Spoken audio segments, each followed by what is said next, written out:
Google पे धारी मानक आसला खुशी खबर घरे बसी पाइपर टंका जानतु किपरि उठाइबे फायदा। नमस्कार दर्शक बंधु एबे आसला गूगल पे तरफ बहुत बड़ खबर जो आपण मध्य कमाई पारे दिन को 2000 टंका। ताहले आ डेरी न करी आसंतु जानिबा किपरि करिवे एही सुजोगर फायदा उठाई पारिबे।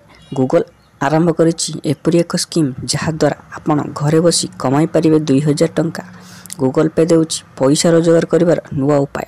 भारत रे मध्य विपुल करिछि ऑनलाइन पेमेंट आप एणिकी घरे बसी रोजगार करि पारिबे 2000 टंका। डिजिटल बा ऑनलाइन पेमेंट क्षेत्र रे एबे भारत रे एक विप्लव आरंभ होइछि। पेमेंट आप गुडी करे केवल टंका पठाइबा परे ताहा नुहे बरं एही आप माध्यम रे आपनक टंका मध्य अर्जन करि पारिबे। एथि पई आपनकु अनेक पेमेंट आप अछंती हेले कौन आपण जानते कि आपण गूगल पे माध्यम रे टंका मध्य कमाई पारिबे। भारत डिजिटल क्षेत्र रे एभली अग्रति करने पछरे अनेक डिजिटल प्लेटफॉर्म रही जहाँ माध्यम रे आपणक टंका अर्जन करि पारिबे। तेबे एठारे सबुठारु बड़ प्रश्न होउछि आपण किपरि टंका अर्जन करि पारिबे। आपण जदि गूगल पे व्यवहार करंती ताहले आपण जानिथिबे जे किपरि हेले जदि आपण करूनांती ताहले आसंतु जानिबा।